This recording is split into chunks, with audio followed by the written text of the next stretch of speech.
Rat je okončan u susjednoj i nesvrstanoj Bosni i Hercegovini, pa se ljudi počinju baviti i stvarima od životnog, običnog značenja. Ne samo obični ljudi da metu ulice, sade voćke, obrezuju pače voćke, nego i rade sasvim obične stvari i ugledni političari. Pogledamo iz ova dva primjera o čemu sanjaju neki i čime se neki bave.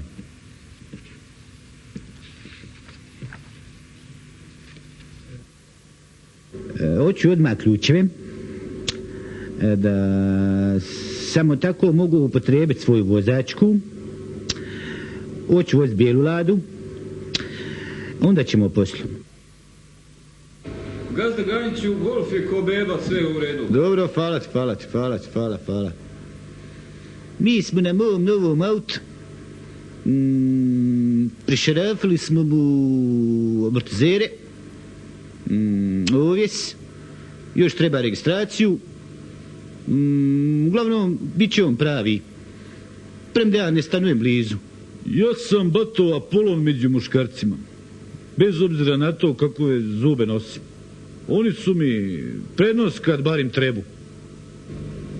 Uvijek ih osvojim, ne samo mislim u ratu, nego i u miru dajem časove onim neznalicama koji ne znaju ništa. Odu ženi, a posle ne znaju ništa.